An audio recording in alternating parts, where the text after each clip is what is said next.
affects counties. Why am I saying so, Mr. Speaker?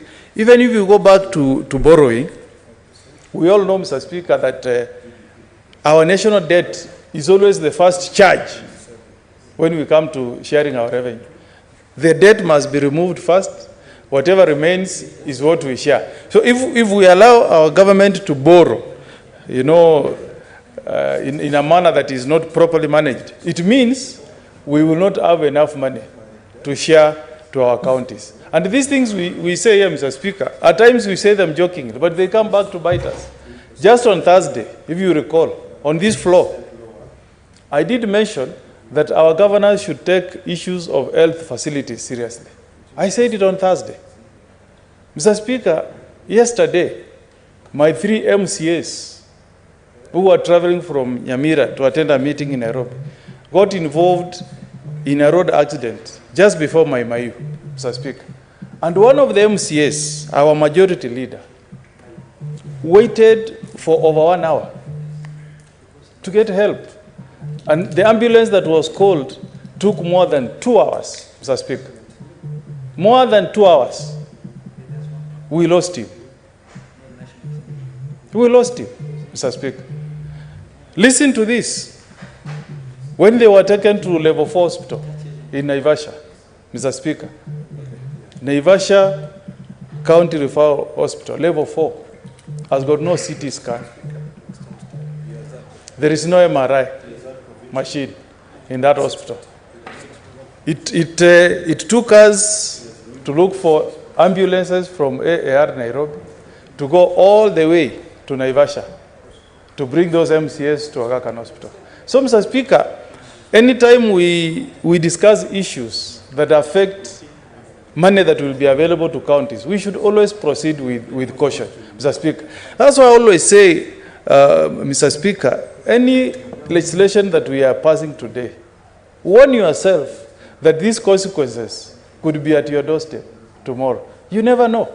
Because what I learned yesterday is that from Narok all the way to Nairobi, there is no any government facility along that way, or along the entire stretch of Narok to Nairobi that can save somebody involved in a serious road accident. And that's why we always keep arguing that if we get an opportunity to share money to counties, let us give counties enough money that can assist them in giving the important devolved functions to the people. So going back, Mr. Speaker, to the proposed shift, to the proposed shift that we have now created under this bill, which is to base our borrowing on GDP growth.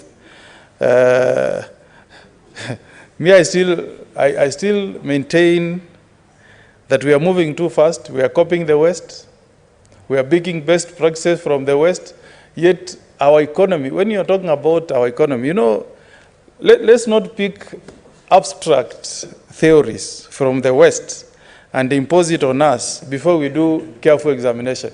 Mr. Speaker, if you read about debt, international debt, the US has one of the, I think, the largest debt portfolio in the world.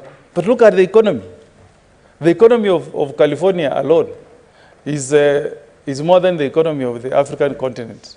So when you base their borrowing on GDP, you cannot go wrong.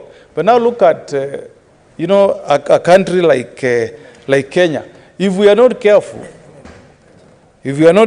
especially if you get a government that has a very high appetite for borrowing, I have no doubt, Mr. Speaker, that some of the functions that are devolved, including healthcare, water, would suffer because it will be very, very hard to give adequate resources to the counties. Mr. Speaker, imagine, and I'm not laying any blame to the previous government. Mr. Speaker, imagine if we did not have the kind of data that we had. We would not have had quarrels on this idea of how much money we should give to counties. If our debt portfolio was down, counties would have gotten more than 407 billion. But now we are fighting because, Mr. Speaker, a huge chunk of the revenue that we collect as a country goes to servicing debt. That's the reality, Mr. Speaker. If that debt portfolio was properly managed by